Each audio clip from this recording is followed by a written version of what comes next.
What you call that noise? The XTC Podcast. What do you call that noise?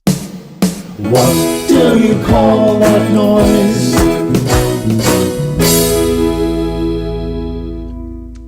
We've had Skylarking the album. We've had Skylarking the corrected polarity mix. We've had Skylarking in Dolby 5.1. And we have Skylarking in Dolby Atmos. Now we have Skylarking the book. Hello again, I'm Mark Fisher, and in today's episode of What Do You Call That Noise, the XTC podcast, we are taking a deep dive into the album many consider to be XTC's finest in the company of Alfredo Marziano, the author of XTC Skylarking, A Life in a Day, The Making of a Pop Classic. We'll get to that in just a minute, but to warm us up, let's go to Swindon, where musician Dave James has a song with some intriguing XTC connections. Here is Dave to introduce I Know. What do you call that noise? I'm a singer-songwriter based in Swindon, and my name is Dave James, and I was involved at the very, very, very beginning with XTC, Helium Kids, whatever. Andy and Colin and Dave were all friends of mine, and obviously Terry. And I never really had the commitment to go for the big time like they did. But I did bathe in their success an awful lot. And even to this day, at the age of 76, I still enjoy listening to music. And I continue to sort of make up tunes for my own use. The song is called I Know.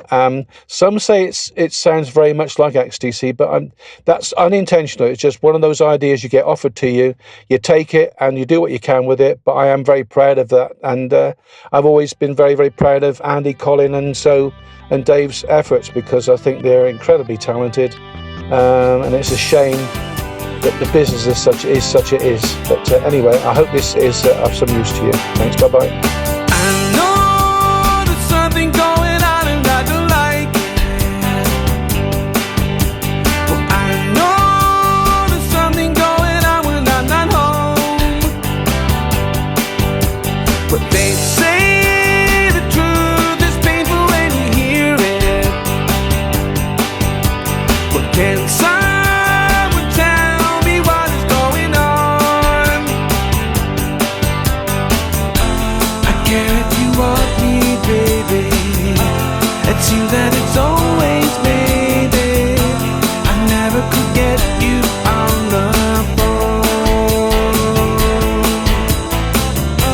You say that you love me, baby. The truth is you don't know, lady. You say that I've changed, but I don't know. I know there's something going on and I don't like it. I know there's something going on when I'm not home. They say the truth is painful when you hear it. Can someone tell me what is going on? I don't know how I can show you. In fact, I'm not sure I know you. I don't think you've ever let me through. Defenses you've always showed me, pretending that you were for me. Now I suspect that's not the truth. I know there's something going on and I don't like it. I know there's something going on when I'm not home. I feel so bad today. Well, trouble's not far away. If we go on living this lie, I know there's something going on and I don't like it. Can't let go. I know there's something going on when I'm not home. So I can't say no. They say the truth is painful when you hear it. Seems very so sure.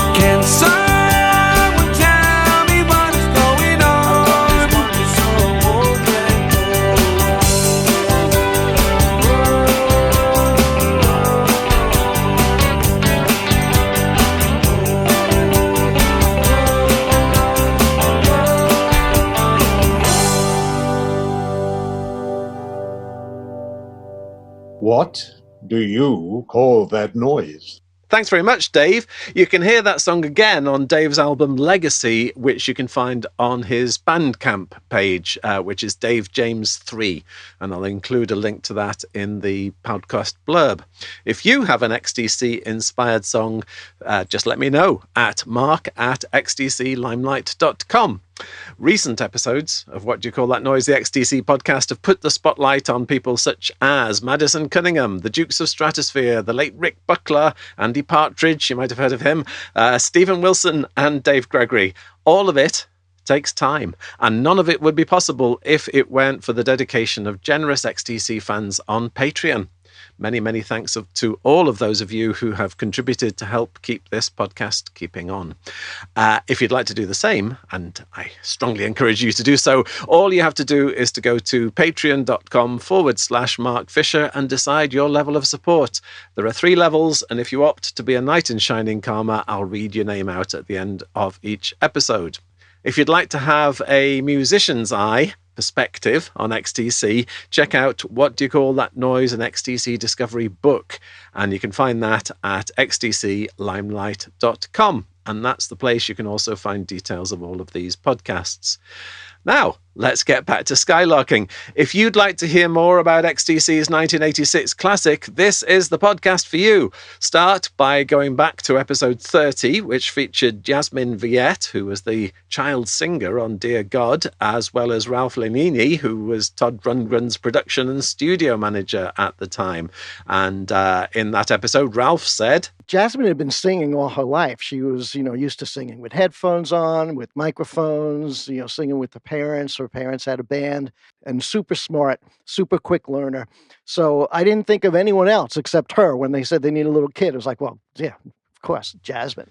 And in the same episode, Jasmine said, I remember walking up to the studio with Dad and feeling kind of nervous, but it was like, this is just like any other time you sing.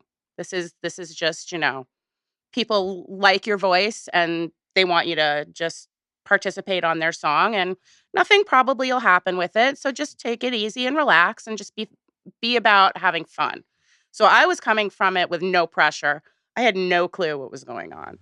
And then if you check out episode 55, you can hear Dave Gregory and Stephen Wilson discuss the Dolby Atmos mix of Skylarking. And in that one, Dave said, I think anyone who has made the big leap into Dolby Atmos, this is a really, really great album to have. Whether you like XTC or not, start here and immerse yourself, because it's quite a treat for the ears. And I say that with as much modesty as I can muster at this point. And Stephen said, with this album particularly, there's so much sound design that it's a gift for particularly the sound effects, but also the string arrangements, all the harmony vocals. Even in 5/1, sometimes 5 speakers wasn't enough to make it completely envelop you. What do you call that noise? Now, let's go to Italy, where we can hear from Alfredo Marziano, who is the author of the newly published XTC Skylarking, A Life in a Day, The Making of a Pop Classic, which is a 152-page book that draws on archive material and original interviews to go on a deep dive into the record that many XTC fans regard as the band's finest, as well as setting the scene, describing where the band was in 1986 and the background to working with producer Todd Rundgren in Woodstock and San Francisco. Alfredo gives a track-by-track breakdown of the album and its associated B-sides and outtakes to create a comprehensive overview. So welcome to the podcast, Alfredo. It's lovely for you to join us. Thank you very much. And thank you very much for writing the book. But we'll talk about the book in a minute, but I wonder whether we could talk a little bit about your background and where you come from. It's interesting to me that you're a journalist, you're an author, and I think a record shop manager as well in your time. I have been. You've been that, for 5 years. But my real job has always been to be a journalist. I'm a veteran of music journalism in Italy because I'm almost 68 now. And yes, I've worked for many magazines, printed magazine and online magazines.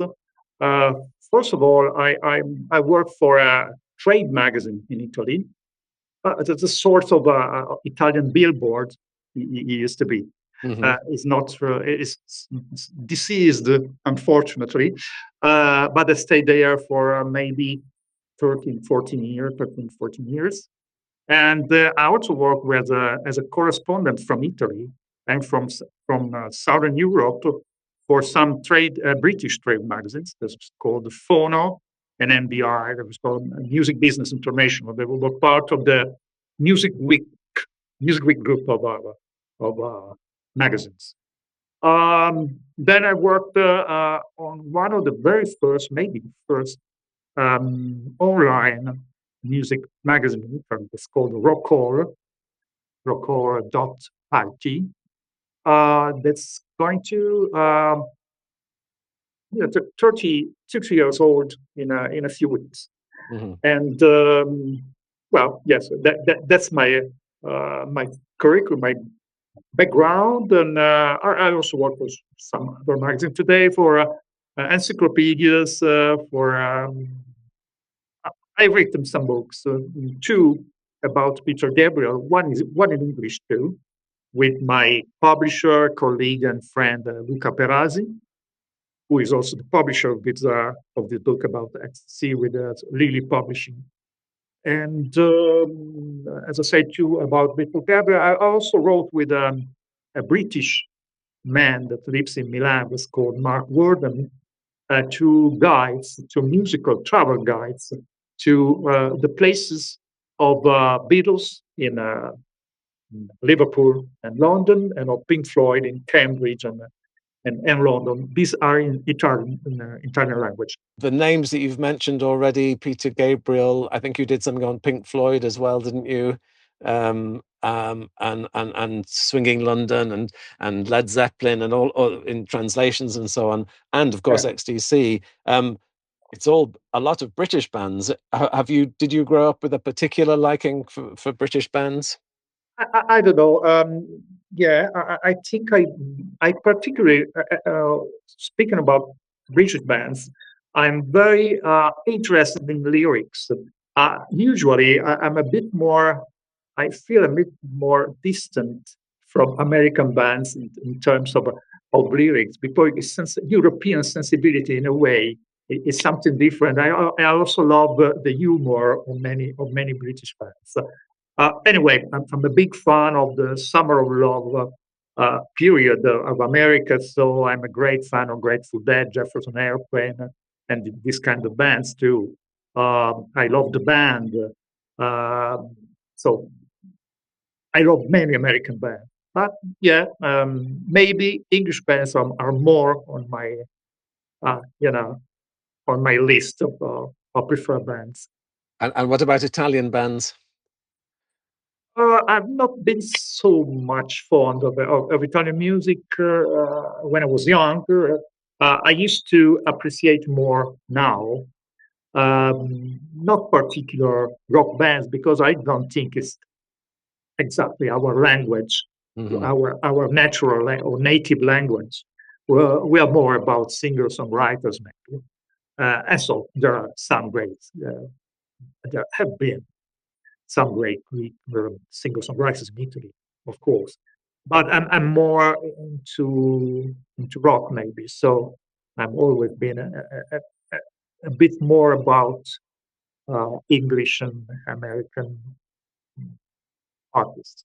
Yeah, that it's just something that intrigues me, because I've had the privilege of growing up in Britain, and therefore it's sort of my culture that a lot of that music that we're talking about comes from. So there isn't a distance in that sense. And so it always intrigues me when I come across somebody like you who's grown up in a different culture but is still interested in the culture that I take for granted.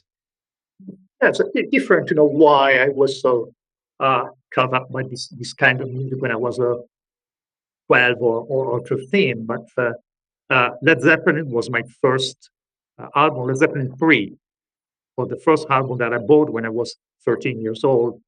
A year before, I had bought some 45s, but usually of American and English bands, the Beatles and Led Zeppelin, Santana, and the Cream. So I came to Italian music later on. Yeah. And I'm intrigued that you said that you're interested in lyrics, because again, it's another jump, isn't it, from your Italian language into an English language? Have you always been and you write with the authority of an English speaker, so that's a compliment to you. You write very confidently in Thank you. English. I have an English editor and proofreader anyway, because he makes a very precious work on. So I've come across people who've learnt a lot about English by concentrating on music lyrics and sometimes XTC's lyrics. Is that the case with you? Have you learnt a lot about it? I'm one of those. Yeah. One of those. Yeah. I think I learned more by records than by English lessons in class. Because and that's not necessarily easy, is it? Because a lot of lyrics are poetic or obscure or hard to understand. For sure. Yeah. But you anyway, you get the feel of that. Sometimes just the sounds of the words of the voice that gets a feeling to you, even if you're not a native language. This is not a native British. And growing up in Italy, how easy or how difficult was it to hear the music that you wanted to hear, that was from this, distant country or a different place? Italy in the early 70s, the period when I started buying music, was a very open to what happened outside or out of our borders. So you could find not all the music that you find today, naturally, but you could find even in small towns and in little record shops music by people that you saw on the shop windows records by people like German bands like Can or Hammond Duel. You could see records by Nucleus, Ian Carr, band, or this kind of thing. So you could find many things, not only mainstream music or pop music, or that there was accessibility to this kind of music in the early 70s in Italy. So that made that some bands, in particular Genesis, was more popular in Italy before they became popular in England. Oh, that is interesting. Yeah. So, and when they played small clubs in England, they played arenas in Italy in front of 10,000 people. They were amazed by this thing by themselves. So Italy was quite open, but then, and what happened with Led Zeppelin and other bands, there was very violent riots at concerts. So English, British, US musicians were afraid to come to Italy. So there was a kind of a gap of maybe 10 years long. We didn't have the opportunity to see any more bands coming from abroad in Italy for a very long time. While in the early 70s, all of them were there. I'm also thinking that even when you were in Britain, even I'm a little bit younger than you, but growing up in Britain, particularly if you're interested in alternative music, you had to try quite hard to find those obscure singles or those, that B-side that you knew existed somewhere, but you had to go, I don't know, you would have to go to a specialist record shop in London or something to find out what was out there. Yeah, so that was difficult in Italy too, of course. Yeah. I'm talking more about albums and Yeah.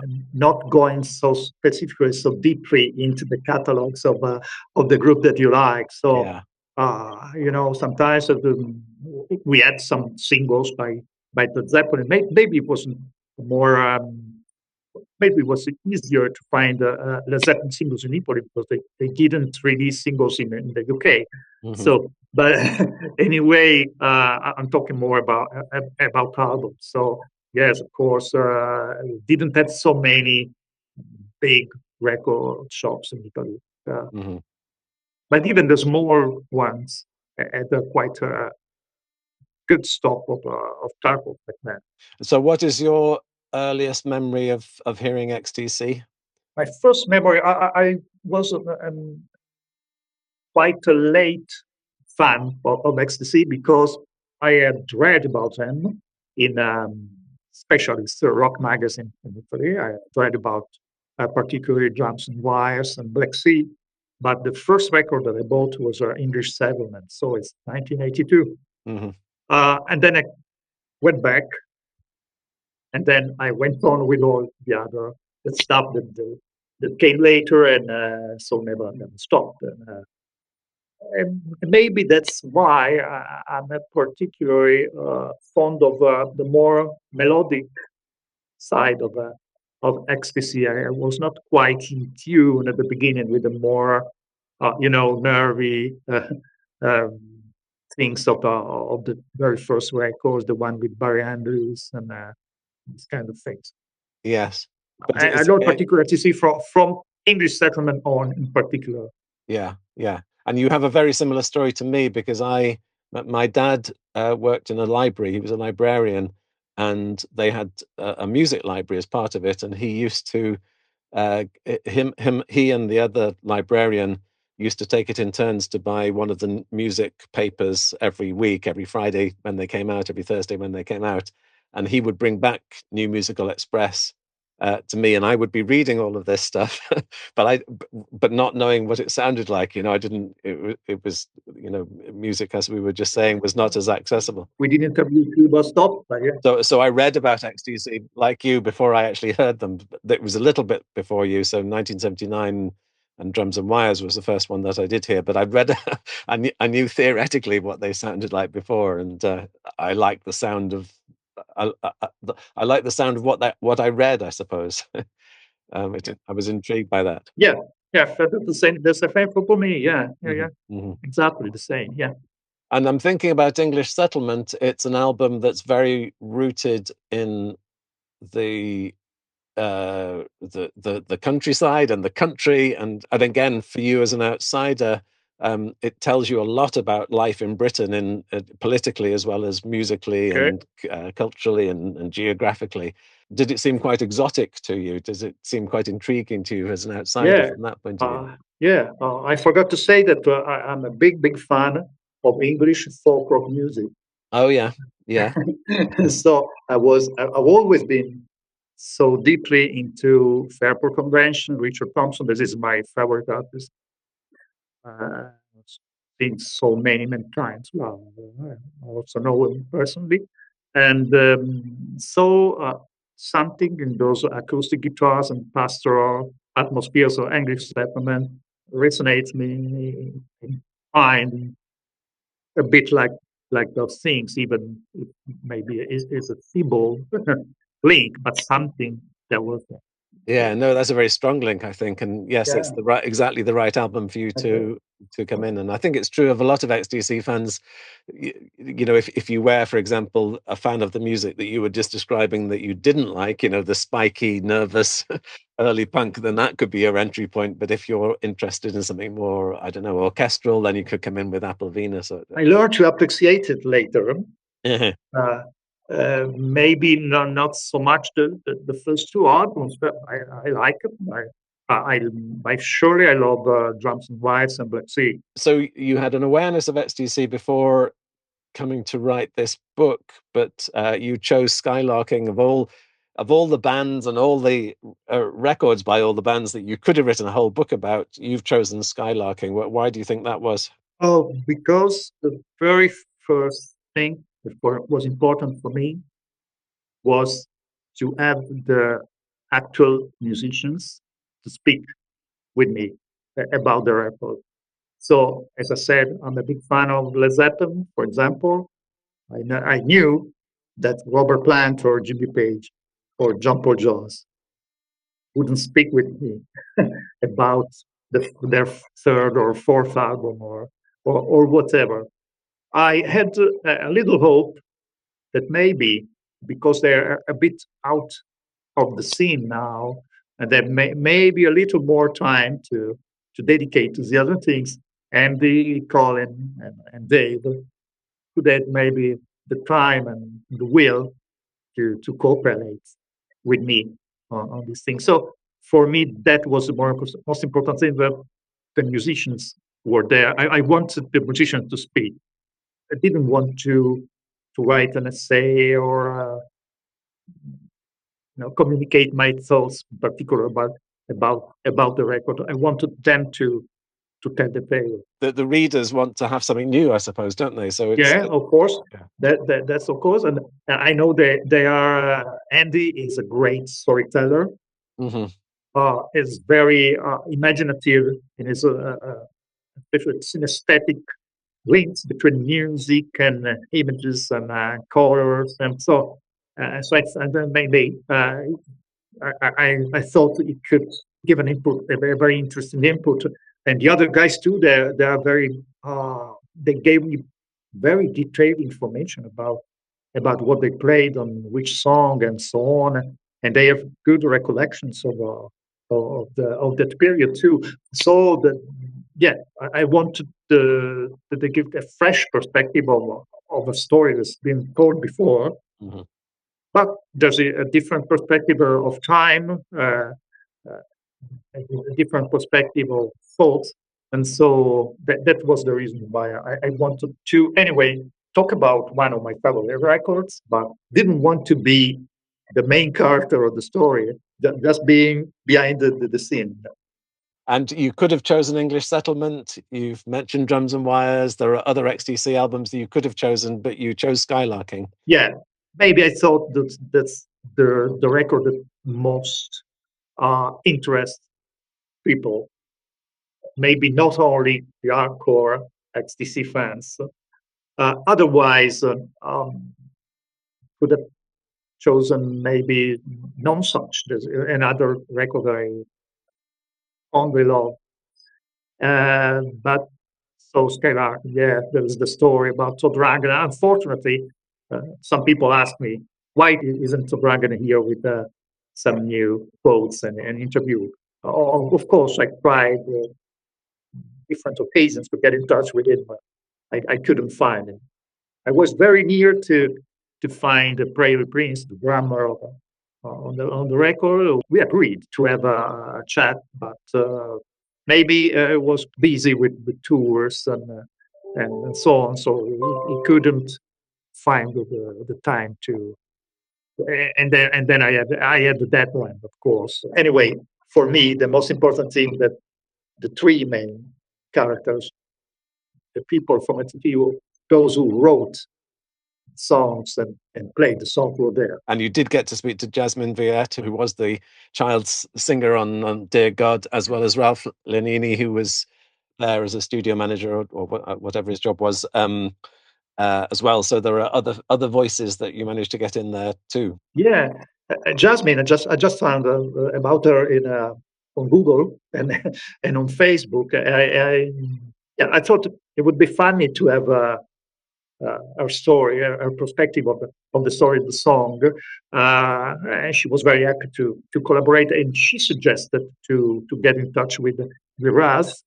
That was very, very precious for me because it gave me a lot of information about what happened, because it was the course of a sort of right hand of Todd Rundgren at the time.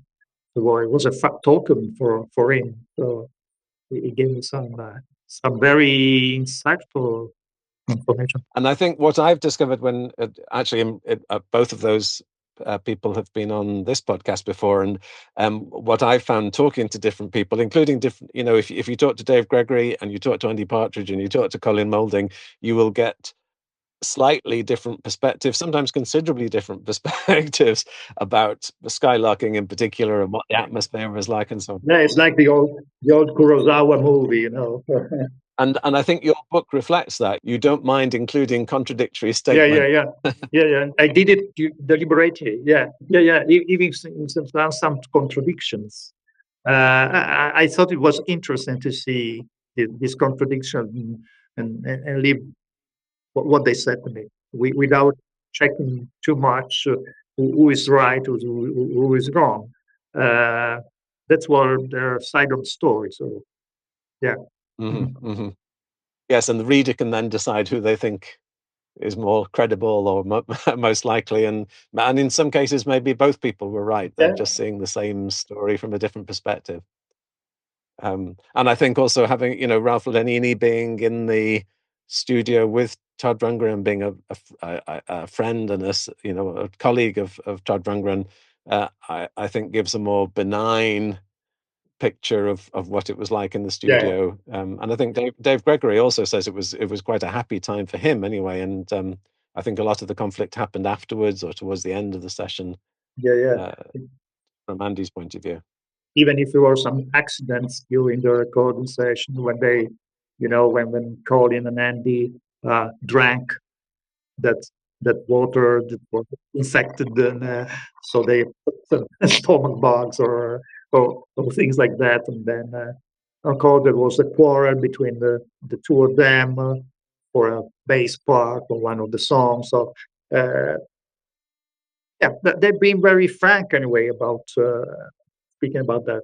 Yeah, they are, and I think that's one of the nice. I mean, certainly, I've always found a good thing about talking and writing about XTC is that the individual members don't hold back. Yeah. They seem to be quite free to disagree with each other. They don't seem to mind if they upset each other or say something that might upset each other. That's another of the reasons that I chose to speak with them, because I had read interviews and books about it. I knew they was quite open about what happened when they were recording the. I already had good interview with Andy that I'd used excerpts from that in the book about the overall career of XTC. Maybe 2-3 years ago, they wrote in Italian for a classic rock magazine, Italian edition. And so this was another time in which demonstrated that he could speak freely about or what happened during the career of XTC. So that's one of the reasons I said I think Andy and the other guys are the right person to get in touch with to write a book. Yes, and you've already made this point as well, which is that their memory, particularly Dave Gregory's memory for instruments and amplifiers and it's absolutely phenomenal. I think he must have some studio logs, very, very, very detailed. Yeah. Yes, he does, but even then he seems to remember it, and it to my mind it would be difficult to remember if it happened last week. And this is something that happened several decades ago, and equally Andy seems to remember really precise details, and again, as you say, is very articulate, often better than music journalists at finding the exact description of the thing that he's trying to do and a way of expressing it, which is a gift for a journalist, isn't it? It's a joy to be able to work with that material. No, even his liner notes for the records are spectacular. So that's remind me. Maybe Elvis Costello is another one. Yeah, those guys that is very articulated in his writing too. And so, but Andy sure is part of that breed of musicians that can articulate very, very well what they did with their music and with their instruments and the voice and with the songs. I think it's unusual because just because you're great at writing songs doesn't mean you're great at talking about writing about the songs. The two things don't necessarily go together.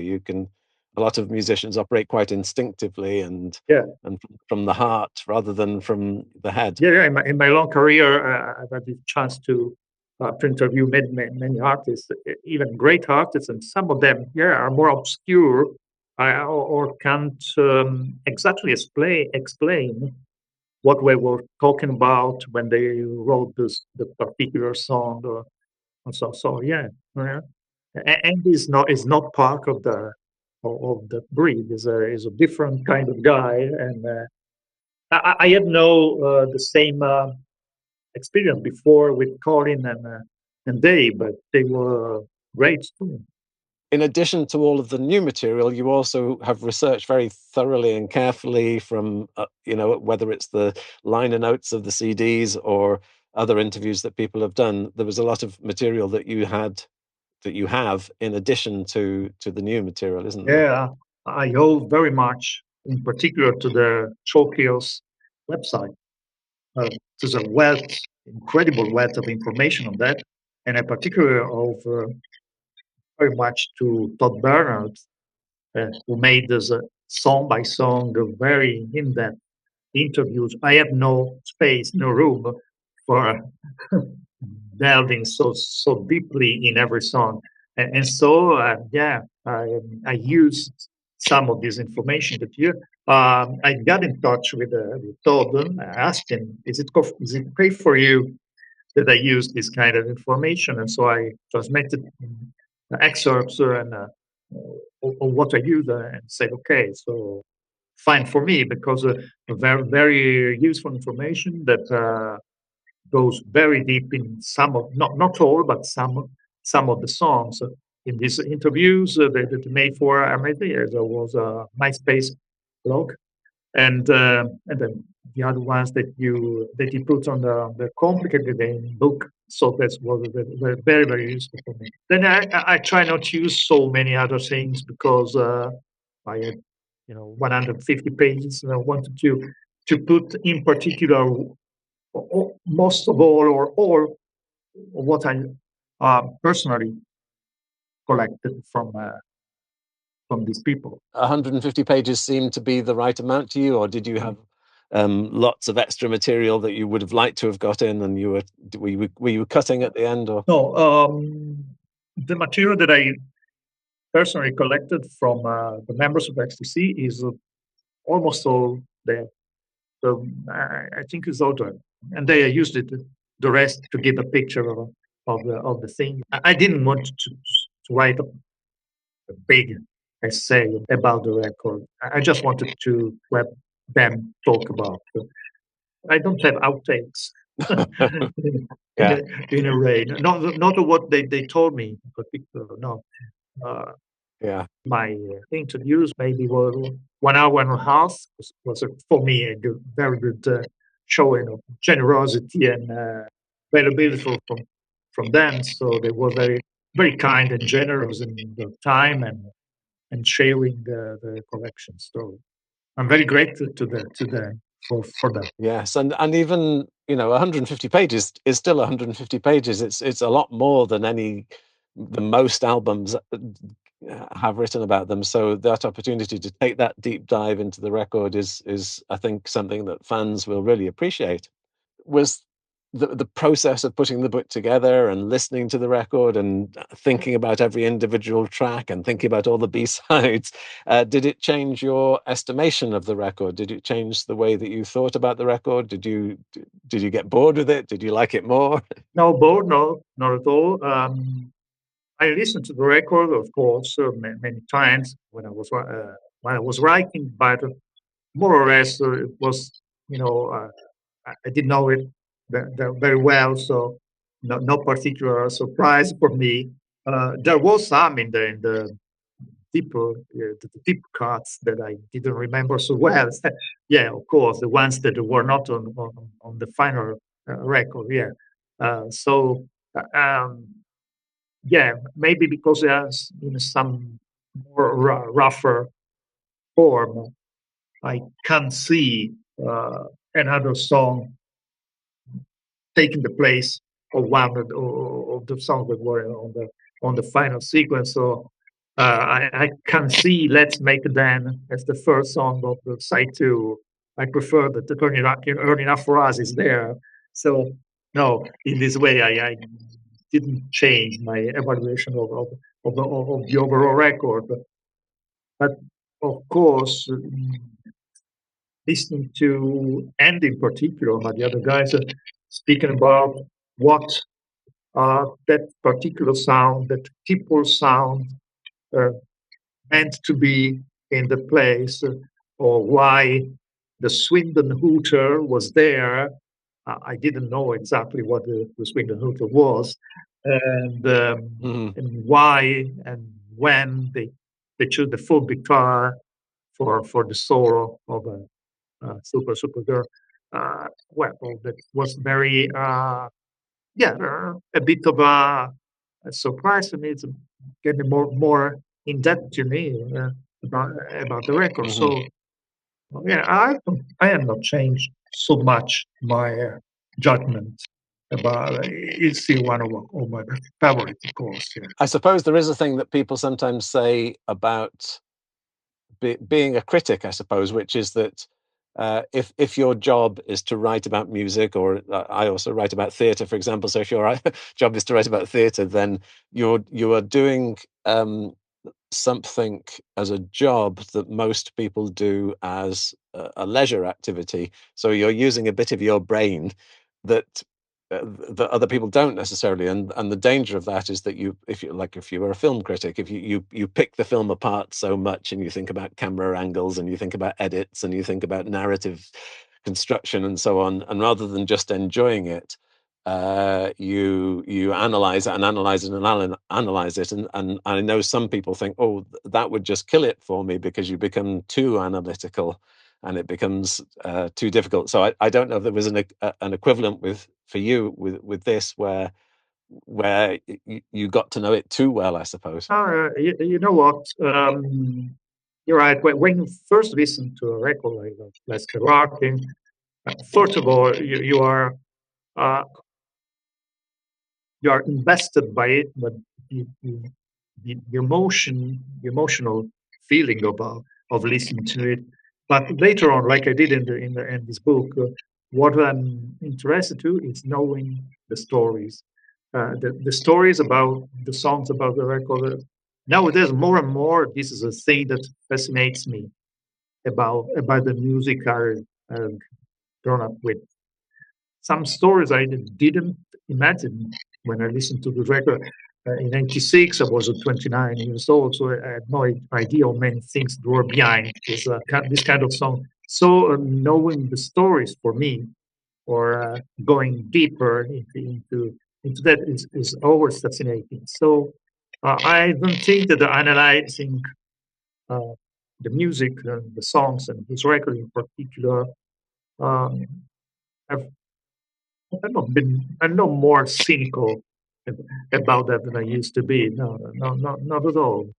Maybe I'm more enthusiastic about it. But every time there is some a small details, some small flavor that enriches the overall experience. I think that is true. When you like something, and when you really like something, that you want to know more about it, and the experience can become enriched, as you say, with all the stories that you hear. And I mean, it's a bit like people say, never meet your heroes, but you've had the experience, and I've had the experience of meeting the members of XTC and thinking, no, actually, I'm very pleased I've met them, because they're very they don't disappoint you. Yeah, it reminds me something about a movie that I loved, is Apocalypse Now. If you saw the documentary about the making of Apocalypse Now, was a fantastic movie in itself. So, I loved the documentary as much as the movie itself. So, because it was a story so full of drama in itself.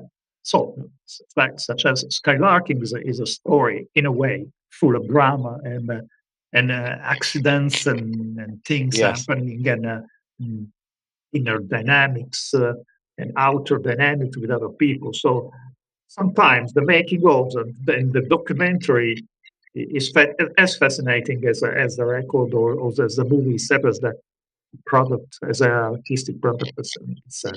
Yeah, that's a good way of putting it. The book becomes a a thing in itself. It's a thing independently of interest, and the stories or everything around it is also interesting. It's sort of not necessary to, but not necessary to appreciate the album, but it enriches your appreciation of the album if you know all of those stories. One thing I'm thinking about is I'm used to people not really knowing who XTC are. I'm also used to people who know them very, very well, but there doesn't seem to be a sort of middle ground of people either seem to be enthusiasts or they seem to be ignorant, and there doesn't seem to be an area of people who don't care one way or another. And if we mentioned at the start of our conversation, we mentioned Peter Gabriel, we mentioned Pink Floyd, we mentioned the Doors, Led Zeppelin, all of these people who I would have no hesitation mentioning their name to anybody, because you would assume that someone knew, even if they didn't listen to their music, they would know that Led Zeppelin were a group and Peter Gabriel was was a musician. So XTC, even the other day I spoke to a musician who started in the late 70s, and she didn't know who XTC was. I mean, she was playing a different sort of music, but she didn't know who XTC was. So I commonly come across people who don't know what they are. So I'm thinking the idea of dedicating your time to this one album that is very highly rated by a significant group of people, but a relatively small group of people.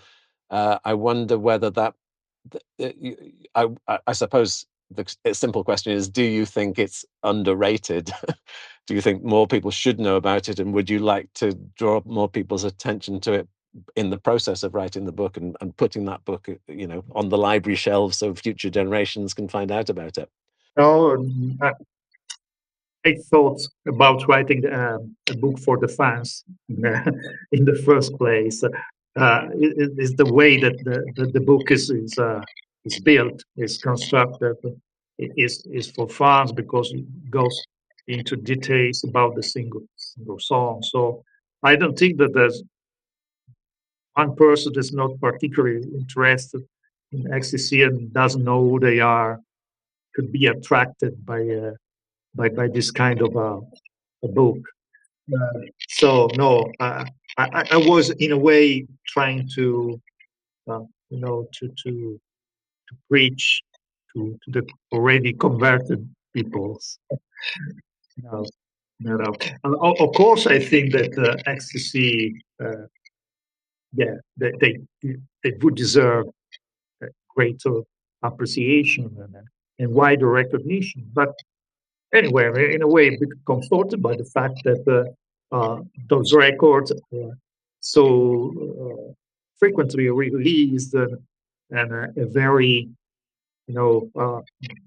key figure in a remixing like Steven Wilson is involved in the refreshing of their catalog. So they are not forgotten in a way, fortunately. I remember and the party himself was quite surprised by the fact that even fans of prog rock, in a way, because of Stephen Wilson in particular, have approached XTC recently. So I think that there is a kind of appreciation for them. This is another reason where I thought, well, maybe some people could be interested in reading about this record. But surely I was not thinking about the general public. So we're with a small and very with a small independent publisher. At the moment, we are selling the book just like through Amazon, and so no, it's a niche product, of course, and it wanted to be this way. Wanted to be this way. There. Yes. I had not so much interest in writing a book about Pink Floyd. There are so many around, and the people that maybe know them better than I.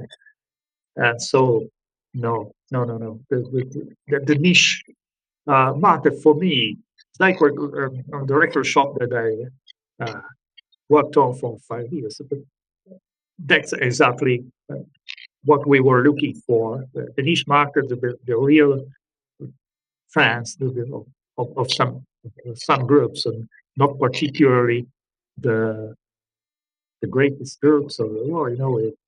As I said, I mentioned Grateful Dead before, and that's a record shop. When a new release or cover release by Grateful Dead comes out on the market, it sells 10 times what Beyoncé or Taylor Swift sell in that particular shop. So that there's a life in the little niches of our world, I think. And there's also something just very nice about being part of a community that loves the music, but isn't too big. It's sort of containable, so you can be in a sort of gang together of the people who appreciate this music and like this music. And sometimes you think there've been, over the years, there have been moments when a new group of people discovered them, and you XTC, and you kind of think, oh no, they're my band, you can't have them. There's something, you can become quite possessive about them as well. that you want to have that special fandom for them. But can you imagine using the same technique to write about another album by a different band, or is Skylarking the obvious one or the only one you would have done? Oh, I would like to do something more in the future, not exactly now, maybe, but yeah. Anyway, first thing for me is possibility to involve the musicians who wrote and recorded the music. That's the very first thing for me. So I don't know at the moment who could be, but some names in mind. But and the other thing about it is that now that we are thinking about 1986, it's actually history, isn't it?